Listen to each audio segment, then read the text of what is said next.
From the newsroom at news.com.au. A federal Liberal MP has broken ranks to speak out against the religious discrimination bill being pursued by her own government. Bridget Archer slammed the bill in the House of Representatives last night and declared she wouldn't be supporting it. The proposed bill will leave schools with a legal basis to discriminate against trans students. It's not okay to be cruel, offensive or humiliating just because you can say it with conviction or point to a religious text to back it up.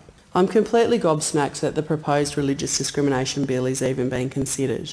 I find it incomprehensible that this proposed bill will override all anti-discrimination legislation already in place. Overseas now, French President Emmanuel Macron has met with Ukraine's president a day after meeting with Vladimir Putin. Mr. Macron is desperately trying to ease tensions between the two countries amid fears that Russia is set to invade Ukraine. The French president says he thinks there is now a possibility for talks between both countries, which will reduce the likelihood of a conflict breaking out. To the Winter Olympics now, Australian alpine skier Katie Parker has tested positive for COVID in Beijing. She's currently in isolation and is awaiting the results of a new test, which will come through this morning. Now, it's a race against the clock for Parker, as her event is also taking place later today, meaning if the result is positive, her Olympic dream will be over.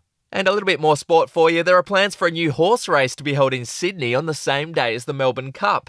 The race would be at Royal Randwick and it would be called the Big Dance and will feature a whopping $2 million in prize money. It'll be run straight after the race that stops a nation. To showbiz, well, the Oscar nominations were announced this morning. Nicole Kidman has been nominated for her 4th Academy Award, and 25-year-old Aussie Cody Smith-McPhee has also received a nod for his role in the Netflix film The Power of the Dog. Lady Gaga fans are outraged that she missed out on a nomination for her role in The House of Gucci, despite the fact she was nominated for a BAFTA, a Critics' Choice Award, a Golden Globe Award and a Screen Actors Guild Award. And finally, a Married at First Sight bride was stunned by her groom's sex confession last night. Have a listen to what Andrew Davis told his TV wife Holly Greenstein. I'm a very sexual person and have had roughly 350 sexual partners in the past.